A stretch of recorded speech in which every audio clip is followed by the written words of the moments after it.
हम बात करने जा रहे हैं international system of units measurement की।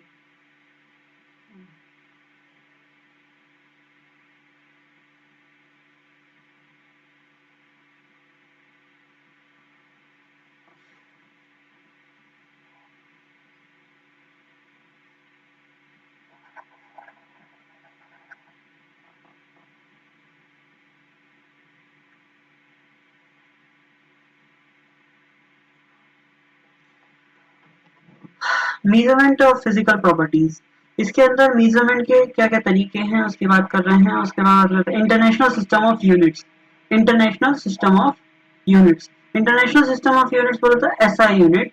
सब चीजें ज्यादातर काय में नापी जाती है, काय में मेजर करी जाती है एसआई यूनिट्स में। ये हमारे लिए काफी इंपॉर्टेंट यूनिट है। यहाँ पे बेस फिजिकल क्वांटिटीज दे रखी है, उनकी यूनिट्स दे रखी हैं। बेस फिजिकल क्वांटिटीज कौन सी होती हैं, इनको हम फंडामेंटल क्वांटिटीज बोलते हैं। क्वांटिटीज दो तरीके की होती हैं, यूनिट्स दो तरीके की होती है, एक होती है फंडामेंटल, एक होती है डिराइव्ड। एक ऐसी यूनिट जिसको आप और किसी और चीज से डिराइव नहीं कर सकते, मतलब वो बिल्कुल फंडामेंटल है, बेसिक है, और उनकी मदद से हम बड़ी बड़ी यूनिट्स बनाते हैं, उनको बोलते हैं डिराइव्ड यूनिट्स। फंडामेंटल यूनिट की मदद से हम बड़ी बड़ी यूनिट्स बनाते हैं। जैसे लेंथ है, लेंथ एक बेसिक यूनिट है, लेंथ से छोटी यूनिट नहीं होती। लेंथ एक क्या है, एक बेसिक यूनिट है। लेंथ क्या है, ये बेसिक यूनिट। मास क्या है, बेसिक यूनिट। टाइम क्या है, बेसिक यूनिट। ये सब क्या है, बेसिक यूनिट है। सब क्या है, ये बेसिक यूनिट। लेंथ और मास की मदद से या मास और टाइम की मदद से हम दूसरी यूनिट्स बना सकते हैं। जैसे एग्जाम्पल के तौर पे आप लेंथ से क्या निकालते हो, एरिया निकालते हो, एल इंटू एल करके, एल इंटू एल करके आप क्या निकालते हो, एरिया निकालते हो। क्या निकालते हो आप, एरिया निकालते हो। दो लेंथ की मदद से आप क्या निकाल लेते हो, एरिया निकाल लेते हो। ठीक है, क्या निकाल लेते हो आप, एरिया। तो एरिया क्या है, ये है डिराइव्ड यूनिट। आपने किसकी मदद से करी, लेंथ की मदद से। किसकी मदद से, लेंथ की मदद से। ठीक है, उसके बाद बात करते हैं, आगे चलते हैं। आगे क्या दे रखा है इन्होंने, आगे दे रखा है, पहले बात तो यहाँ पे इम्पोर्टेंट है कि लेंथ को क्या में नापा जाता है, मीटर में, मास को किलोग्राम में, टाइम को सेकंड में, इलेक्ट्रिक करंट को एम्पियर में, और थर्मोडायनेमिक टेम्परेचर को केल्विन में, ल्यूमिनस इंटेंसिटी को कैंडेला में, और अमाउंट ऑफ सब्सटेंस को मोल में। ये बहुत इंपॉर्टेंट है। 7 फंडामेंटल यूनिट्स हैं जो बहुत इंपॉर्टेंट है, फिजिक्स में भी है और केमिस्ट्री में भी है। आपको याद रखनी है, हर जगह अप्लाई होती है, ये हर जगह जरूरत है इनकी। ठीक है, उसके बाद बात करते हैं इन्होंने क्या दे रखा है, और मास एंड वेट दे रखा है। मास क्या है, अमाउंट ऑफ मैटर जो उसके अंदर मौजूद होता है उसको मास कहते हैं। वेट क्या है, जितना फोर्स वो एक्सर्ट करता है ग्रेविटी के जरिए, मतलब the force exerted by the gravity on an object, एक ऑब्जेक्ट पे जितना फोर्स एक्सर्ट हो रहा है ग्रेविटी का, उसको वेट कहते हैं। कहने का मतलब, अगर आप किसी का मास पूछोगे, मान लो पहले वेट पूछ रहे हो आप किसी का, 69 केजी वेट है। यहाँ पे जो 69 केजी वेट है वो क्यों निकला, क्योंकि ग्रेविटी का फोर्स उस पर लग रहा है। जब वो कांटे पे खड़ा हुआ तो उस पर ग्रेविटी लग रही है नीचे की तरफ, जिसकी वजह से उसका इतना वेट आया। ग्रेविटी लग रही है, ग्रेविटी की वजह से उसका वेट बना, जिसको mg बोलते हैं, mass into gravity, mass into acceleration due to gravity. ठीक है, तो यहाँ पे 10 मान लो एक्सेलरेशन ड्यू टू ग्रेविटी है, और मास आपको फाइंड आउट करना है। वेट आपको पता है 70 किलो है किसी का, तो मास कितना हो जाएगा, 70 डिवाइडेड बाय 10। क्यों, 70 is equal to M G. M कितना आ जाएगा, 70 अपॉन जी। 70 अपॉन जी कितना हो जाएगा, 70 अपॉन 10 कितना आ जाएगा, 7 ग्राम। कितना आ जाएगा, 7 किलोग्राम। कितना आ जाएगा, 7 किलोग्राम। विदाउट ग्रेविटी हमारा वेट कितना है, 7। विद ग्रेविटी कितना है, 70। ये अंतर होता है मास और वेट में। उसके बाद करते हैं वॉल्यूम की। वॉल्यूम दे रखा है, वॉल्यूम क्या में नापते हैं, लेंथ की पावर 3 में हम वॉल्यूम को नापते हैं, इसकी यूनिट है। डेंसिटी की बात करते हैं, डेंसिटी क्या होता है, मास पर यूनिट वॉल्यूम, मास पर यूनिट वॉल्यूम। जब भी हम किसी चीज को वॉल्यूम के रेस्पेक्ट में निकालते हैं तो हम उसको डेंसिटी बोलते हैं। अगर आप मास को निकाल रहे हो वॉल्यूम के रेस्पेक्ट में, वॉल्यूम के रेस्पेक्ट में मास कितना होगा, तो हम उसे बोलेंगे मास डेंसिटी। क्या बोलेंगे, मास डेंसिटी। उसके बाद करते हैं टेम्परेचर। टेम्परेचर के बारे में क्या दे रखा है इन्होंने, टेम्परेचर के बारे में सिंपल है, यूनिट्स दे रखी है। टेम्परेचर बोलो तो तापमान बोलो तो, ठीक है।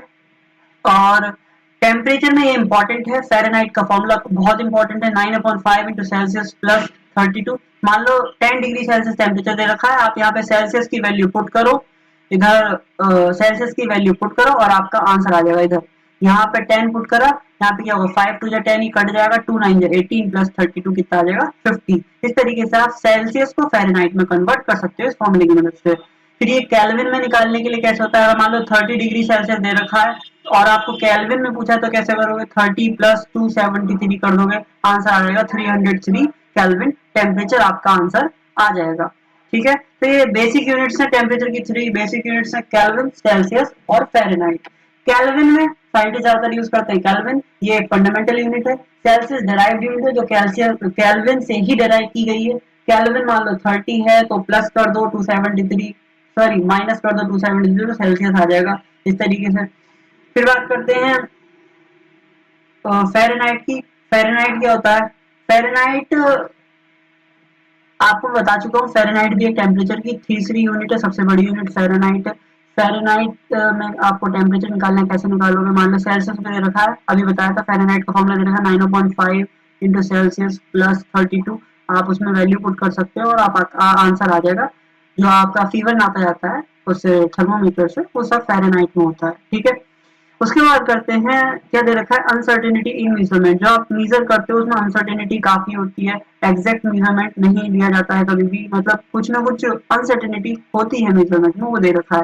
साइंटिफिक नोटेशंस के बारे में दे रखा है कि जो डेसिमल वैल्यू होती है, मतलब जो जीरो की वैल्यू होती है डेसिमल के अकॉर्डिंग, वो कहाँ कहाँ कितनी कितनी होती है। मान लो कि 0.0016 ये दे रखा है, इसमें कितनी सिग्निफिकेंट फिगर्स हैं ऐसा पूछ लिया है। डैश इसको आप कैसे राइट कर सकते हो, 10 की पावर्स में कैसे राइट कर सकते हो इसको, 0.0016 दे रखा है तो आप इसको डेसिमल्स में मतलब इजी तरीके से कैसे लिख सकते हो, पावर्स के फॉर्म में कैसे लिखते हो इजी तरीके से।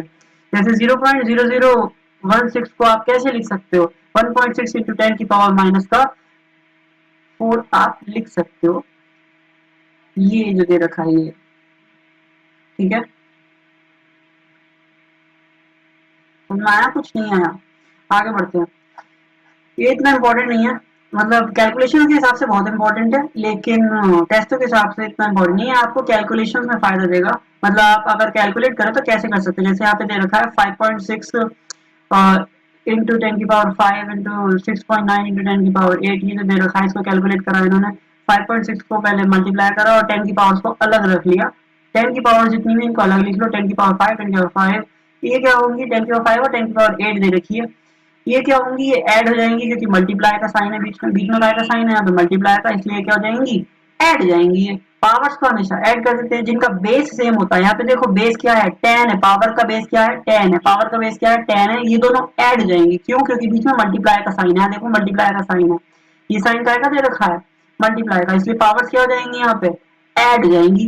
पावर्स ऐड होती है जब मल्टीप्लीकेशन का साइन होता है, और जब डिवाइड का साइन होता है तो पावर्स क्या होती है, माइनस हो जाती है, क्या हो जाती है, माइनस। जैसे यहाँ पे 4 प्लस का था तो ऊपर जाकर माइनस में हो जाएगा क्योंकि डिवाइड में है, काय में है, ये डिवाइड में है।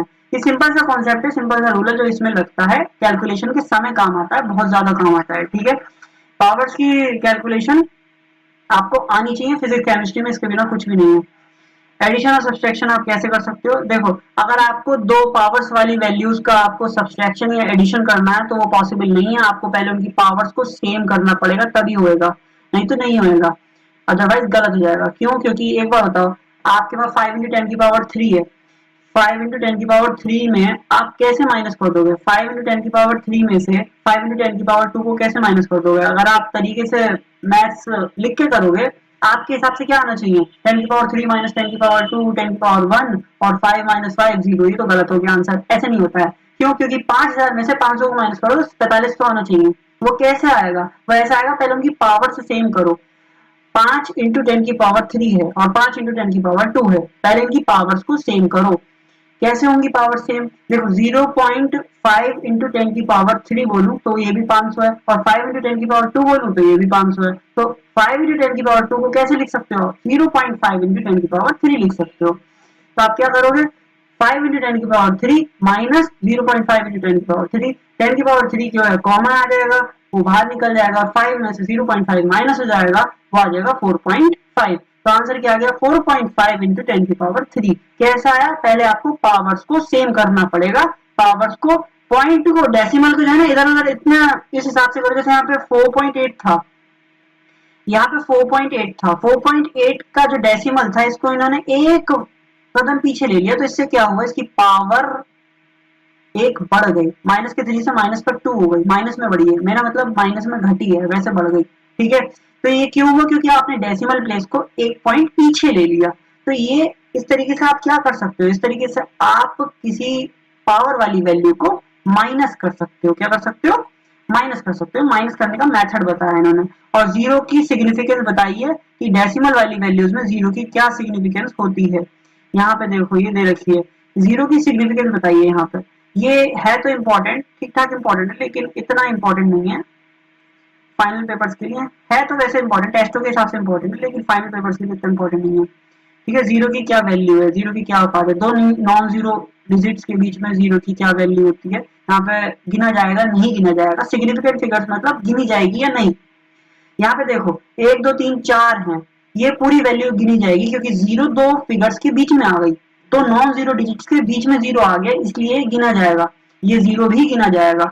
यहाँ पे देखो, यहाँ पे दो सिग्निफिकेंट फिगर्स हैं, मतलब दो नॉन जीरो डिजिट्स हैं, ये आखिर में है और जीरो इसके बीच है, तो ये नहीं गिना जाएगा, ये वाला जीरो नहीं गिना जाएगा। यहाँ पे टू सिग्निफिकेंट फिगर्स आएंगी। ऐसे यहाँ पे दे रखा है, जो एंड में लिखा होता है जीरो वो गिना जाएगा। देखो 0.200, इसके अंदर से ये आगे वाले जीरो और ये टू, ये तीन गिनी जाएंगी, यही सिग्निफिकेंट है, बाकी नॉन सिग्निफिकेंट है, बेकार है। जैसे पीछे वाला जीरो बेकार है, सिर्फ आगे वाला जीरो काम का है, ये वाला, ये दो जीरो काम के हैं, बाकी पीछे वाले बेकार है, इनको बोलते हैं सिग्निफिकेंट फिगर्स।